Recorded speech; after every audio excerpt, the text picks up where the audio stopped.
Pues Jeremías 47. Vamos a leer el verso número 1 al verso número 7.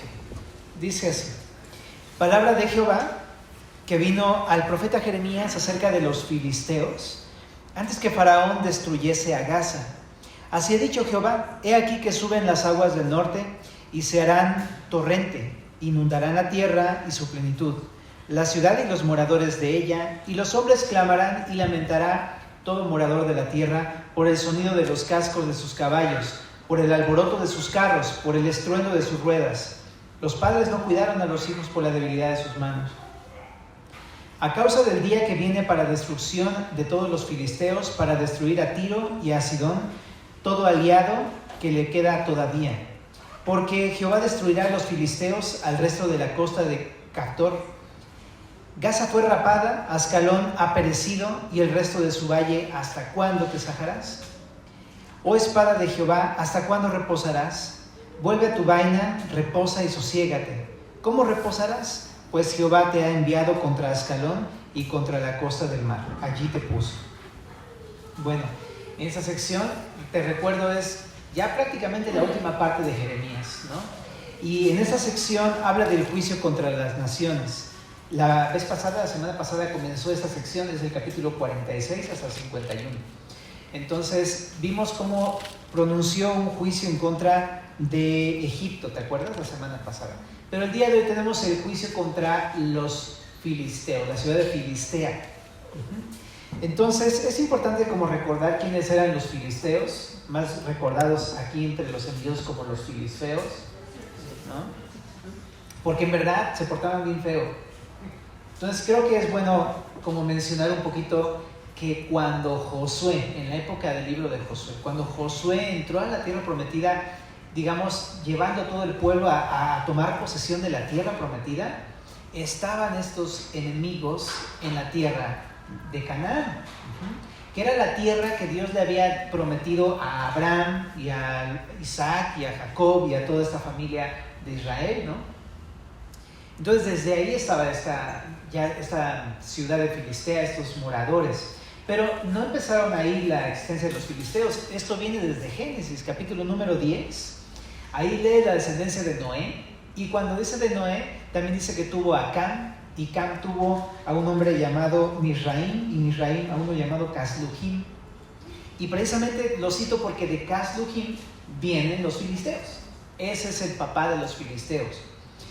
Y son primos cercanos de los cananeos, los hijos de Canaán, que también fue hijo de Noé, y habitaron en zonas pues más o menos contiguas. Entonces por eso se le conoce a la tierra prometida como Canaán, pero también dentro de esa zona estaban habitando en algunos territorios los filisteos.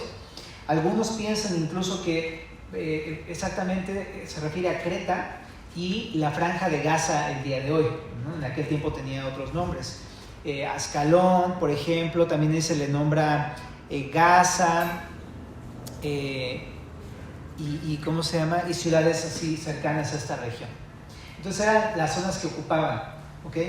Ahora, esto no solamente lo sabemos así por la historia, sino también porque en Amós 9:7 precisamente habla de Captonim, que en la Septuaginta traduce esta sección o esta ciudad de Filistea como Creta, incluso la ubica. Entonces por eso piensan que es precisamente los filisteos vienen de ahí, de Creta. Y pero también habitaron en Canaán y en la franja de Gaza. Bueno, pero respecto de ellos fueron la espina clavada en los israelitas, ¿verdad? Cuando tú lees toda la historia te das cuenta que el pueblo de Israel estaba ahí, pero los filisteos, ¿no? Entonces ellos eran la espina clavada del pueblo. Y de hecho cuando Abraham llegó a la tierra prometida, mucho antes de la época de Josué, ¿verdad? Desde Abraham, cuando llegaron, ahí ya estaban los filisteos habitando esta tierra y tuvieron un pleito con los israelitas por unos pozos que abrieron. Entonces desde ahí se ve que estaban ahí los filisteos. Y también cuando los israelitas más adelante no son llevados a Egipto en toda la hambruna y luego regresan a la tierra prometida después del éxodo, resulta que Dios no los quiso enviar por la tierra de los filisteos porque eran hombres de guerra. Por eso los envió por el desierto 40 días. que se tardaron 40 años, que es otra cosa, pero los envió por la tierra del desierto por esa razón. Entonces, imagínate qué guerrilleros eran los filisteos, como para que no los mandara Dios por ahí, para que no se desanimaran, dice el texto del Éxodo, ¿no? Ahora también estos filisteos oprimieron a Israel, ¿no? Ya cuando Josué los introduce en la tierra prometida, ahí desde que llegaron había, ¿no?, ya una resistencia, pero en la época de los jueces, primeramente, ahí es donde a través de un hombre llamado Sagar, es donde empezaron a tener mucha opresión de parte de los filisteos. Eso está en Jueces capítulo número 3. Y produjo guerras más adelante durante un buen tiempo de manera intermitente. Y dominaban la región, ¿no? Pero no había una monarquía como tal en ese lugar, sino solamente dominaban ciertas zonas. Entonces no es que la tierra le pertenecía a los filisteos, ellos tenían su región. Esa tierra se la había dado Dios a los israelitas. Pero entonces ellos se resistían de alguna manera a que el pueblo de Dios, de Jehová, estuviera ahí con ellos. No querían compartir la tierra la querían ellos para ellos mismos. Entonces por eso tanto problema. Y aparte porque sus antepasados son primos lejanos de Israel. Entonces, como sabemos por la historia, pues simplemente no es los celos, la envidia, me pertenece a mí, no a ti, ¿no? Dios no te escogió a ti sino a mí, y todo este pleito siempre entre familias de Noé y sus descendientes. Bueno, entonces este pueblo por eso se resistía tanto. Ahora, no era un pueblo poco fuerte, era muy fuerte. De hecho, ellos dominaban la metalurgia del hierro. Entonces sus armas no eran como la de los israelitas. Sus armas eran de hierro, eran mucho más fuertes, sus escudos, sus armaduras, lanzas y demás. Entonces tenían una ventaja en cuestión de herramientas de guerra. Y también tuvieron encuentros más adelante, después de la época de los jueces. Tuvieron encuentros mucho en la época de los reyes, en primero y segundo de Reyes, repetidas ocasiones. De hecho, ocurrió un desastre muy feo, ¿no?, en la época de Saúl, porque ellos fueron los que mataron a Saúl y colgaron su cabeza en el templo de su Dios. Imagínate, ¿no? Y eso que Saúl era un hombre que no amaba a Dios, pero cuando vemos el relato en Reyes te das cuenta, en Samuel, te das cuenta que aunque no fue un buen rey, Dios amaba a Saúl y tenía compasión de Saúl. Hasta el mismo David le tenía respeto de no tocar el ungido de Dios. Bueno, pues resulta que estos filisteos impíos, ¿no?, sin temor de Dios, le cortaron la cabeza a Saúl y llevaron esto como una recompensa a su templo. ¿Por qué? Porque ellos decían de alguna manera en su corazón, nuestro Dios venció a Jehová, ¿no? Ese era el pensamiento de los filisteos. Entonces chécate hasta dónde fueron los filisteos, teniendo una guerra contra Dios en sus corazones, ¿no? A mí me hace nada más suponer, nada más una supuesto, pero eso no se trataba nunca de los filisteos contra los israelitas, sino de una batalla de sus dioses, digamos así, ¿no? Pero es bien irracional, porque en Egipto, pues ¿quién venció a los dioses de Egipto, no? Jehová de una manera rotunda mostró cómo los demás ídolos pues nada más son ídolos, no son nada, y el verdadero Dios es Jehová, ¿no? Ahora también más adelante resulta que después de que Saúl fue muerto, David lo sometió en 2 de Samuel 5. También Salomón les hizo tributarios, ¿no?, su hijo, y en 1 de Samuel 31, ahí es donde está tratado este suceso. También, más adelante, aunque los había dominado tanto David como Salomón, resulta que más adelante cobraron fuerza contra Israel. ¿Cuándo? Cuando Israel se dividió, porque eran un solo país los israelitas, pero en la época de Roboam y Jeroboam se dividió el reino en dos, el reino del norte y el reino del sur, y producto de esa división fue el levantamiento otra vez de los filisteos contra la nación de Israel, porque era la época más vulnerable del reino. Qué interesante, ¿verdad? Nada más así, aplicando eso rápidamente en nuestras vidas, pero cuando estamos en pecado, ¿no?, cuando hay algo en nuestro corazón, somos mucho más vulnerables al ataque del enemigo, ¿no? Ok, pero más adelante, siguiendo la historia de los filisteos, Ezequías los quebrantó. Ezequías era un rey piadoso, ¿verdad? Eso está en 2 Reyes 18. También atacaron a Acaz, más adelante, provocando una tensión bien fuerte entre ellos y los asirios. Luego, después de todo esto, llega Jeremías 47. Es en este momento, después de Segundo de Reyes 18, llega Jeremías 47, que es justo en la parte final del libro de Segundo de Reyes. Y ahí es donde se suscita esta profecía que estamos viendo el día de hoy. Y de lo que está hablando aquí es cómo, precisamente después de tanta guerra entre ambas naciones, al final habría un juicio en contra de los filisteos. Entonces, para que ubiquemos toda la historia y por qué hay un juicio en contra de los filisteos. Y se va a cumplir en el verso número 1, dice así: palabra de Jehová que vino al profeta Jeremías acerca de los filisteos antes que Faraón destruyese a Gaza. Entonces aquí, pues simplemente comenta un dato histórico. Precisamente más adelante, ¿no?, en el año número 609, es donde Faraón Necao, que ya lo vimos la semana pasada, ¿también te acuerdas? Faraón Necao estaba en el sur, pero fue a luchar contra los asirios, ¿te acuerdas? En ese momento en el que fue a luchar contra los asirios, salió Josías y le trató de resistir y murió Josías. Es lo que vimos la semana pasada. Algunos piensan que en ese momento, precisamente, en esa época, fue cuando sucede este relato que dice aquí en el verso número 1, que el mismo Faraón Necao va a destruir la ciudad de Gaza en esta intervención hacia la tierra prometida, que dicho sea de paso, Gaza es una de las ciudades más importantes de Filistea, ¿okay?, junto con Ascalón y otros lugares que cita por acá adelante, ¿no? Pero entonces es ese momento de la historia, 609, ¿ok? Ahora, solamente un dato importante acerca de los filisteos. Te decía que ellos tenían un templo, ¿no?, en Gaza, en Ascalón y en algunas otras ciudades de ahí. Pero es importante mencionarlo porque eran muy idólatras. Es una nación que al ser idólatra resistía a Jehová, el reinado de Jehová. Entonces, en primer lugar, un dios muy conocido que vemos en la Biblia era el dios Dagón, por supuesto con D minúscula, ¿no? ¿Te acuerdas de Dagón? No dragón, sino Dagón, ¿no? Resulta que Dagón tenía un templo en Gaza y también en Asdod. Y el templo de Gaza, este templo fue destruido en la época del juez Sansón. Ahí fue donde murió Sansón, precisamente. Ahí fue donde destruyó a los filisteos, 3,000, dice el texto, ¿verdad? ¿Te acuerdas de ese relato? Pero para que te des cuenta del tamaño de la idolatría del pueblo de los filisteos. O sea, nada más había 3,000 dentro del templo. Entonces era en verdad un culto demasiado notable. Ahora también, en Asdod, Dagón cayó 2 veces ante el arca de Dios, porque también en la historia dice cómo se robaron el arca de Dios, que fue un hecho desastroso, en el cual en la época de Samuel, ¿te acuerdas? Que se llevan el arca de Dios y que Elí cae de espaldas y se muere desnucado.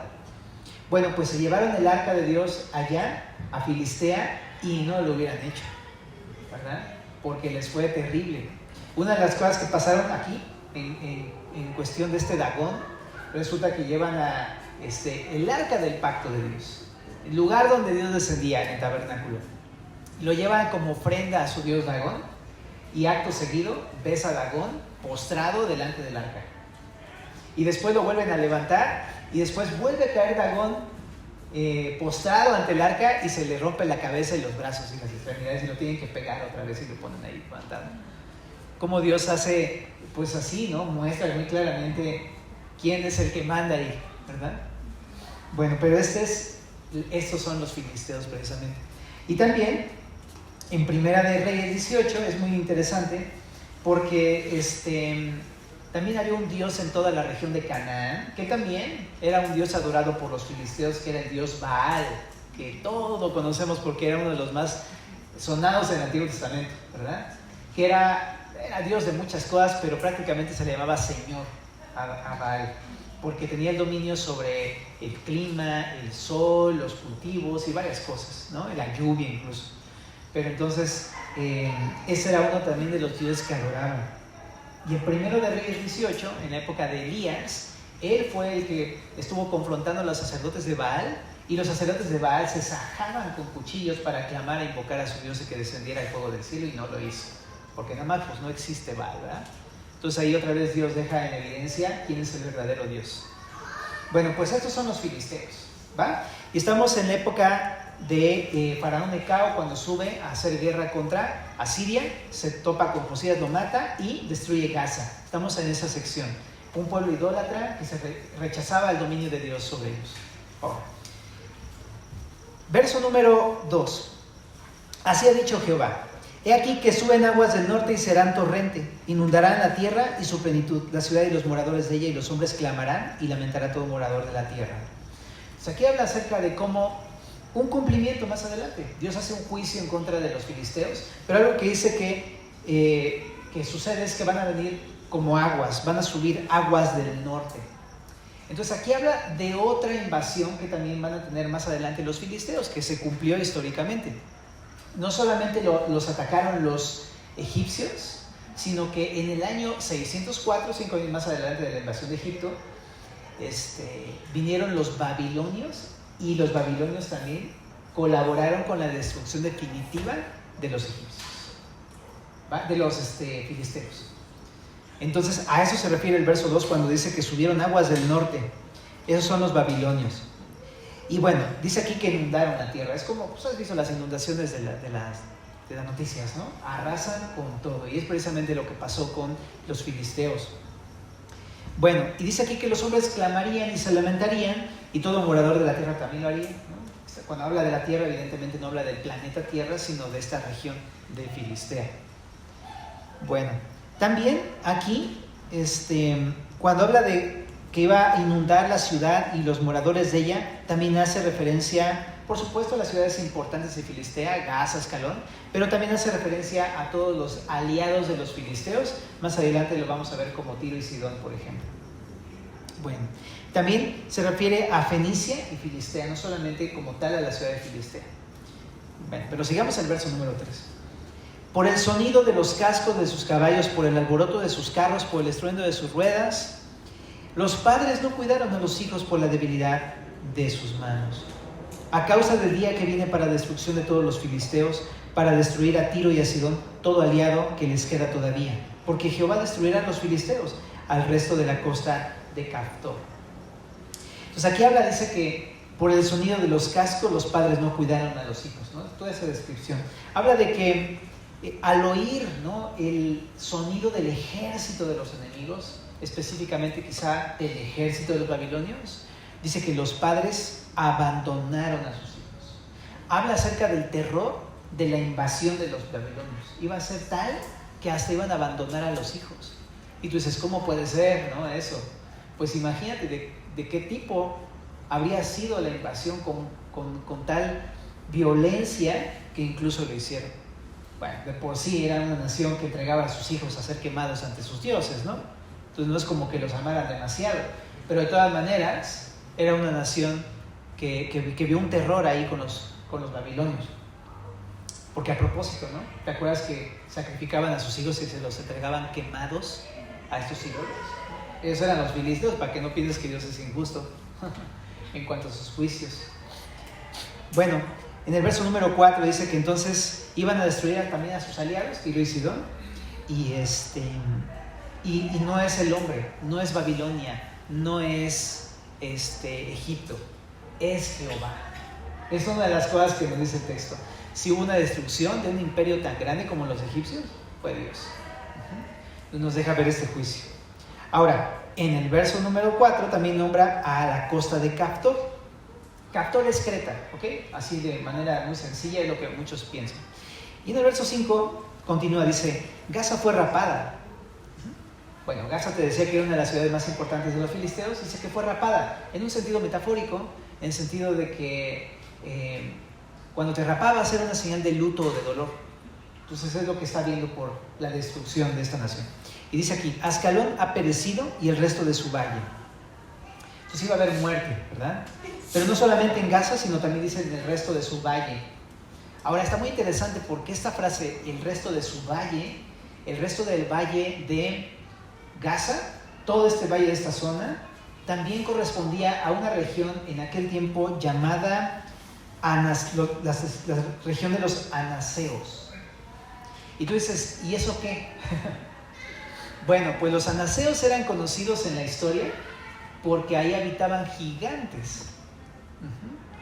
Ahora está muy interesante también, porque esos gigantes nacieron, algunos piensan, desde el relato de Génesis 6, porque ahí lo citan, con la unión de estos ángeles con las mujeres de la tierra, y se mezclaron y nacieron gigantes. Y pues hubo una ciudad de gigantes, eran los gigantes de Anak, los descendientes de Anak, por eso era la tierra de los anaseos. Pues estos habitaban en la región de los filisteos.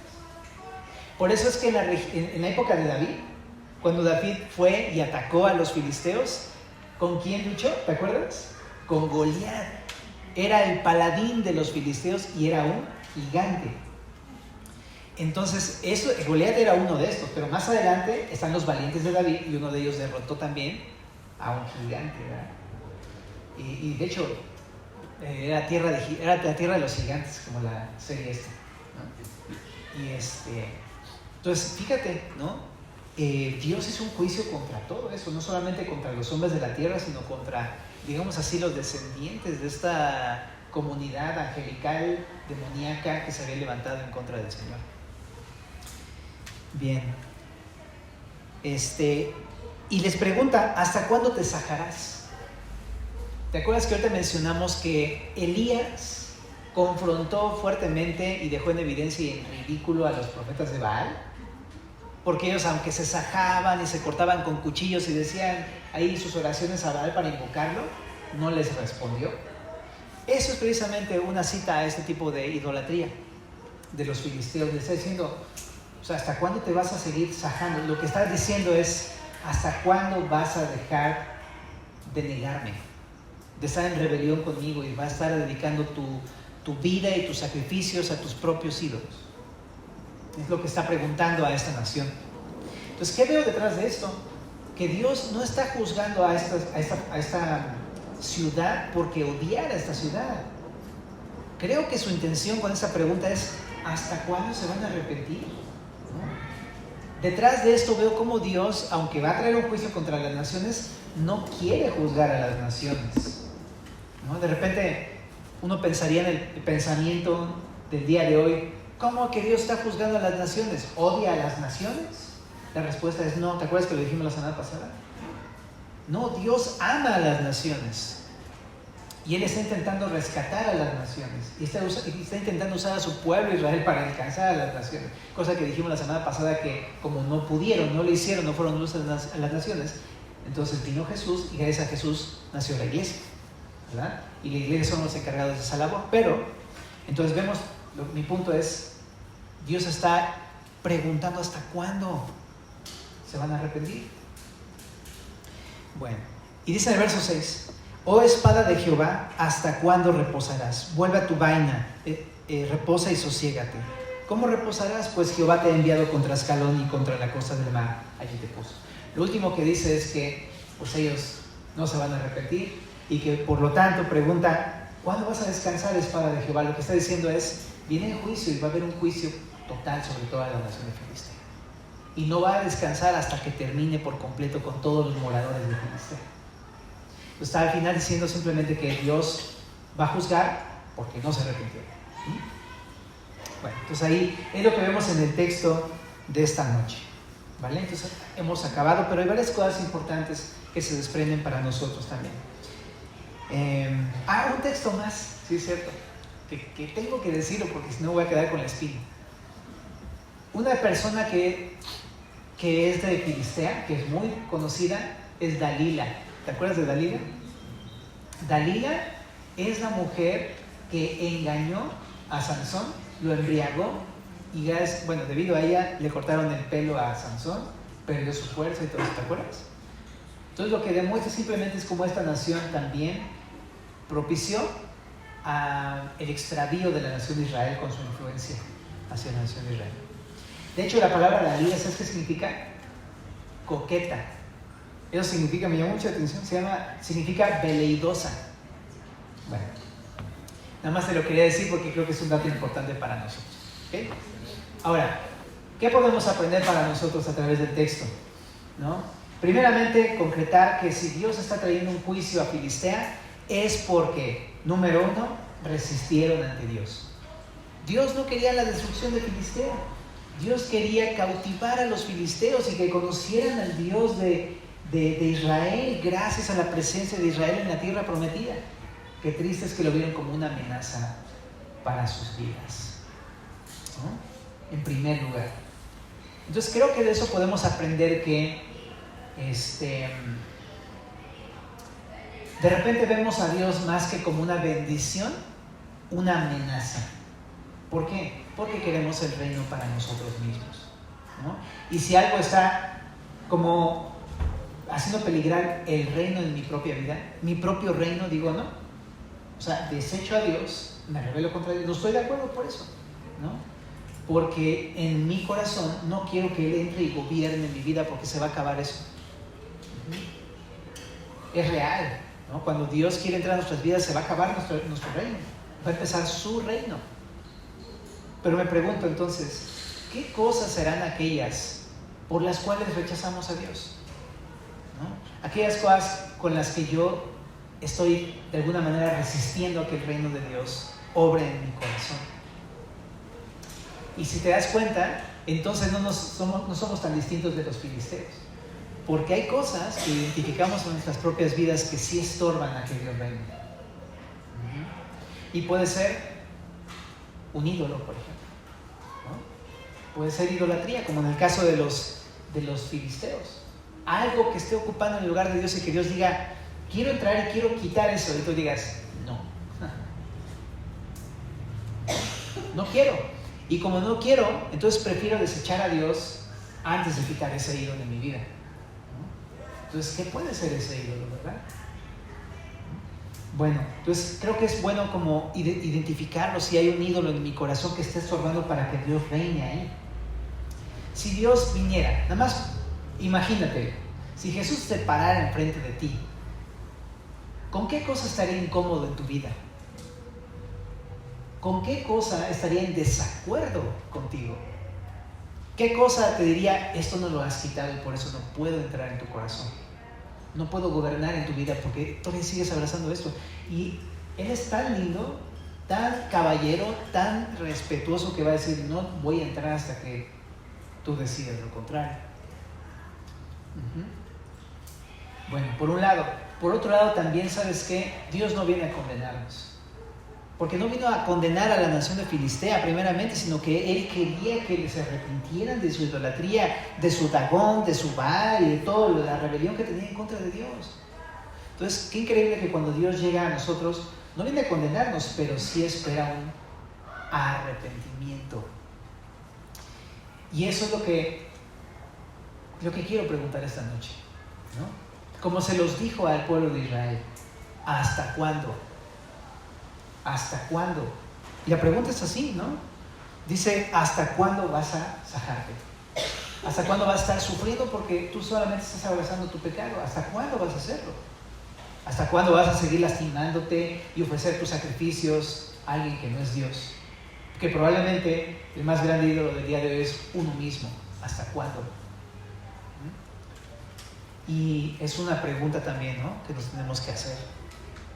A veces no es que no lo queramos hacer, nada más que decimos después, luego, ¿no? Todavía voy a pasar un tiempo, pues, disfrutando, viviendo para mí mismo, haciendo mi vida, reinando sobre mi propia vida, al rato. Pero la pregunta es, ¿hasta cuándo vas a hacerlo? Porque hay un tiempo, no va a ser para siempre, porque el Señor siempre nos da un tiempo, pero si no reaccionamos, el Señor va a traer una disciplina en nuestras vidas. Así como lo está haciendo con Filistea. Ahora, algo que me llama muchísimo la atención es que en Josué,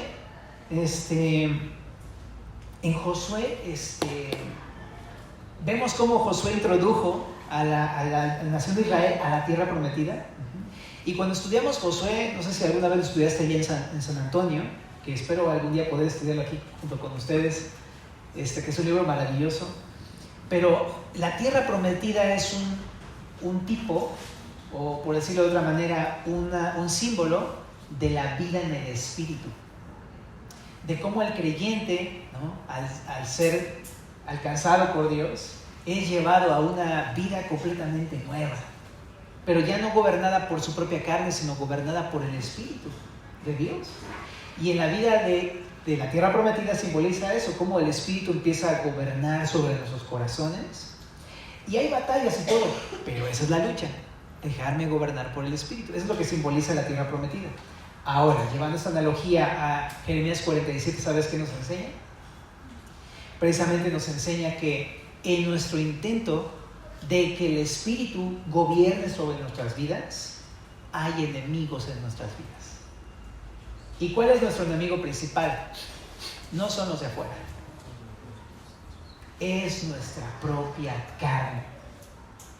Por decirlo así, los filisteos son estos enemigos que habitan en nuestro corazón, que cuando el reino de Dios viene sobre nuestro corazón, están resistiéndole y diciendo: no quiero, no quiero, no quiero, sigo con mis ídolos, sigo con mis cosas, aléjate de mí.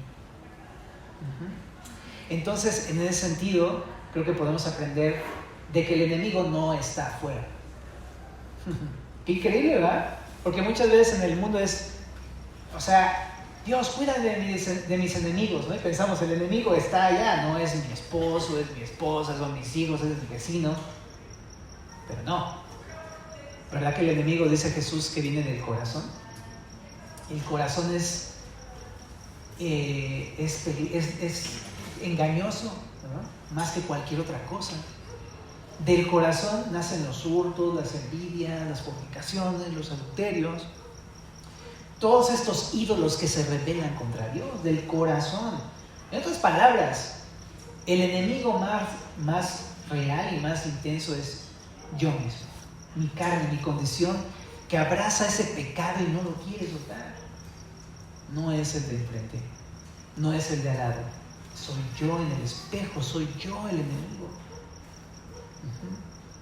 Entonces es importante esto porque, te digo, uno piensa que el enemigo es otra persona, pero no, soy yo mismo. Entonces te decía ahorita al principio, ¿cuál es el filisteo dentro de mi corazón que se está rebelando en contra del reino de Dios? ¿Ok? Entonces ubiquémoslo. Ahora, algo que me encanta del texto es que si Jesús viene a reinar en nuestras vidas, Él dice en el verso número 5 algo que es clave. En el verso 6. Te lo voy a leer otra vez. Oh espada de Jehová, ¿hasta cuándo reposarás? Me encanta porque lo que va a destruir a los filisteos no es la fuerza de los israelitas, no es la fuerza de los babilonios, no es la fuerza de los egipcios. ¿Quién es? La espada de Jehová. Me encanta porque eso es una clara mención a cómo Dios destruye todo lo que se pone ante su gobierno en nuestros corazones, a través de la espada de Dios, que es la palabra de Dios. ¿Verdad que sí? En Hebreos capítulo número 4 dice así acerca de la Biblia, la palabra de Dios. Dice en el verso número 12. Bueno, desde el 10, porque creo que tiene que ver todo con la tierra prometida. Fíjate por qué. Porque el que ha entrado en su reposo, habla de la tierra prometida, también ha reposado de sus obras como Dios de las suyas. Procuremos pues entrar en aquel reposo, en la tierra prometida, en la vida gobernada por el Espíritu, para que ninguno caiga en semejante ejemplo de desobediencia. En otras palabras, cuando uno vive gobernado por el Espíritu de Dios, está uno desobedeciendo a Dios. Ahora dice aquí en el 12, porque la palabra de Dios es viva y eficaz y más cortante que toda espada de dos filos y penetra hasta partir el alma y el espíritu, las coyunturas y los tuétanos y discierne los pensamientos y las intenciones del corazón. Entonces aquí asemeja la palabra de Dios, la Biblia, como una espada, pero no es una espada de cualquier persona, es una espada de Dios, es un arma eficaz, poderosa, útil en la mano de Dios. Y es tan poderosa y tan capaz que obra los resultados que Dios quiere obrar a través de la palabra. Por eso decimos, la palabra nunca vuelve vacía. Porque siempre que te traspasa, ya no quedas igual. Así es la Biblia. Ahora, quiero decir algo. A veces no nos hace un efecto en nuestras vidas la palabra, pero no porque no haya palabra, o no porque no la estemos leyendo, o no porque no nos estemos congregando, sino porque no dejo que me traspase mi corazón. Porque una cosa es tener una espada enfrente y decir, híjole, eso sí puede atentar en contra de mi vida, a que te atraviese y quedes bien muertillo. Y así pasa. Si no hay un cambio radical en mi vida, es porque no estoy dejando que Dios me atraviese con su palabra y quebrante al enemigo que se rebela en contra de él.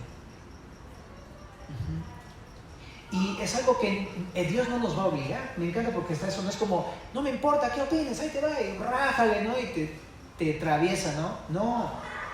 Él ve cuando alguien quiere ser traspasado por la palabra de Dios.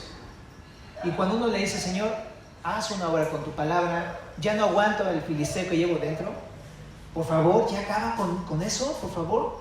Ya llevo años soportando a este filisteo. Josué, te presento a Josué, el filisteo. Ya no lo aguanto, Dios. Siempre lo ando cargando para todos lados, todo el tiempo está resistiendo, todo el tiempo me está haciendo batalla, ya no lo aguanto. ¿Puedes hacer algo, Dios, con eso? ¿Puedes tomar tu espada y traspasarme, por favor? Y acaba con él por completo. Y es hasta entonces que Dios hace una obra en tu corazón. Pero no la va a poder hacer si tú no quieres.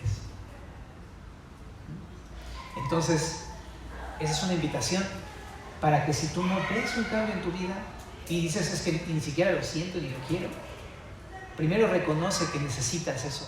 Necesitas acabar con ese filisteo.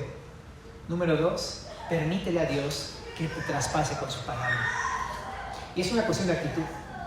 Yo me acuerdo que llegaba muchas veces así a la iglesia y todavía a veces llego así, la verdad. ¿Para qué te digo que no? Así de te sientas y dices, ay, la verdad no quiero que me confronte, no quiero que me mueva esas cosas que no quiero que me mueva, no quiero que me cambie mi vida, así estoy bien, gracias. Y te sientas y no pasa nada. Pero cuando tú llegas y dices, ya lo entendí, ya estoy cansado, haz algo, Dios. Háblame. Ok, perfecto. Entonces te quiero decir que no es que Dios esté fallando, porque muchas veces cuestionamos a Dios, es que, pues, ¿qué no que Dios es tan poderoso? ¿Por qué no pasa nada en mi vida? ¿No? O sea, me quitó más cosas en Alcohólicos Anónimos, ¿no? O en, no sé, Neuróticos Anónimos. Pero aquí no veo que le pase nada. Pues, ¿qué onda? ¿Está fallando Dios? No, te digo que no. Uno es el que le permite, no le permite hacer la obra a Dios. Porque la palabra es viva y eficaz.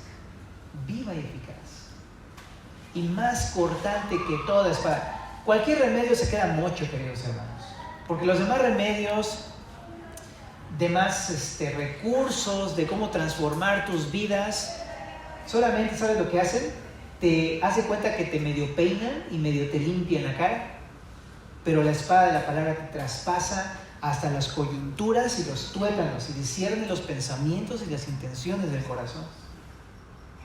Solamente estos remedios fuera de la Biblia transforman de manera externa, pero no te cambian el corazón. Y el corazón no puede nadie cambiar más que Dios a través de su palabra. Así es que esa es la palabra. El poder de la palabra impacta hasta lo más profundo de tu vida.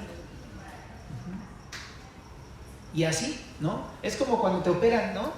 O sea, cuando te operan, pues te cortan todos los tejidos, ¿no? Me hicieron una operación de una hernia hace unos años. Y por más que digo, no, pues ya pasó hace 10 años, ya no quedas igual. No te estamos hablando de las rodillas, ¿no? Igual te quebrantan las coyunturas y los tuétanos y ya no caminas igual, la verdad. Ya no es como que te avientes el maratón. Ya no. Ya ahora caminas con más cuidado. Entonces, ¿sabes? La espada así va a tener ese efecto si tú le permites entrar en tu corazón. Y esa es la obra maravillosa de Dios, ¿no? Creo que los que estamos aquí porque a veces decimos, ya no me aguanto. O sea, ¿cómo le hago? Quiero un cambio, quiero algo que pase en mi vida. Y Dios lo puede hacer. Y por eso estamos aquí esta noche escuchando esto. Para que no pierda la esperanza. Pero también hay una cosa más. A veces también no dejo que no sucede un cambio, ¿sabes por qué? Por falta de fe. Porque no creo que lo único que puede transformarme es la palabra de Dios. Decimos, sí, la palabra, pero ¿qué más? O sea, no puede ser solamente la Biblia y la Biblia y la Biblia, o sea, pura Biblia. ¿Cómo que en la Biblia está todo? Y no creo que la Biblia pueda proveerme todo lo que necesito para el cambio completo y absoluto dentro de mi corazón. Te invito a que deposites solamente tu confianza en la palabra de Dios. En verdad, la palabra es suficiente para transformar lo que sea. Lo que sea. Pero necesitas fe. También en Santiago dice, pues quien que le pida algo a Dios sin fe puede esperar recibir algo de Dios. Bueno, te lo estoy parafraseando, ¿verdad? Pero es eso. ¿Cómo puedo esperar que Dios me cambie si ni siquiera creo en la palabra, en la suficiencia de la palabra? Necesito confiar en Dios, en verdad. Este libro es hermoso, es la palabra, es poderoso, es el recurso de Dios. Y si yo lo creo, ¿cuál va a ser mi actitud ante la palabra entonces? Ya no lo voy a ver solamente como, al rato si tengo chance lo leo, ¿no? No, me lo voy a querer devorar, voy a querer estar ahí todo el tiempo porque voy a entender, es mi recurso, es mi ayuda, es mi salvación, y sin la palabra no puedo nada. Entonces me encanta, ¿no? Y también otra cosa, la palabra ve incluso cosas que nosotros no vemos, ve lo oculto. Dice aquí que no hay cosa creada que no sea manifiesta en su presencia. Ve lo oculto, incluso hasta lo que nosotros no vemos. Por eso David le decía, Dios, ve mi corazón y mira en mí si hay camino de perversidad y guíame hacia la senda eterna. Porque Él reconoce cosas que ni siquiera yo veo de mí mismo. Y la palabra saca a la luz todo, ¿no? Dice que aquí, delante de la palabra de Dios, todas las cosas están desnudas y abiertas a los ojos de aquel a quien tenemos que dar cuenta. Ahora, siempre pongo esta imagen del pollo, perdón por mi ejemplo tan chafa, pero es que siempre que voy al pollero pienso lo mismo, ¿no? Oiga, véndame la pechuga así, partidita y el muslo y todo, ¿no? Y siempre saca su cuchillo y rájale, ¿no? Él se la sabe. Pero me doy cuenta que la espada de la palabra no solamente tiene la capacidad de mostrarme lo que está mal, la espada de la palabra es capaz de quitar lo que está mal, de limpiarnos. Como cuando uno le sale, no sé, ya sabes, ¿no? Le sale una bolita rara, ¿no? Y te cortan y ya te la quitan. La espada tiene esa facultad de limpiarte.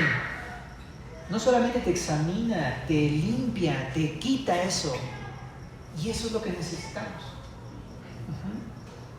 Ahora, por último, dice aquí en el verso 14, por tanto, teniendo un gran sumo sacerdote que traspasó los cielos, Hebreos 4:14, Jesús el Hijo de Dios, retengamos nuestra profesión, porque no tenemos un sumo sacerdote que no pueda compadecerse de nuestras debilidades, sino uno que fue tentado en todo según nuestra semejanza, pero sin pecado. Acerquémonos pues confiadamente al trono de gracia para alcanzar misericordia y hallar gracia para el oportuno socorro. ¿Qué tengo que hacer? Si ves la espada, no huyas, porque todo el mundo diría, me va a matar, pero es como Aslan, no te quiere matar, te quiere salvar. Acércate, no huyas de la Biblia. Siempre le damos la vuelta, ¿no? Híjole, esta cosa sí me confronta, mejor hablemos de otro tema, ¿no? No, bro, te aseguro que Dios no quiere destruirte a ti, sino tu pecado, solamente. Y para darte lo que anhelas, una vida plena y abundante, una vida en la tierra prometida, que se deleite de las bendiciones de Dios y que no esté teniendo tanto enemigo por ahí, que esté todo el tiempo levantándose en contra de Dios. ¿Qué te parece? Hacemos una oración para terminar. Señor, te damos muchas gracias, Dios, por tu palabra que nos habla, en verdad, eres maravilloso, que nos habla, nos examina, nos limpia, toda maldad, Señor. Y te pedimos que así sea, Dios. Tu palabra ocupada en tu mano, Señor, que haga una obra en los corazones de cada uno de nosotros, Señor, y de tu iglesia, porque lo necesitamos esta noche. Te lo rogamos en el nombre de Jesús.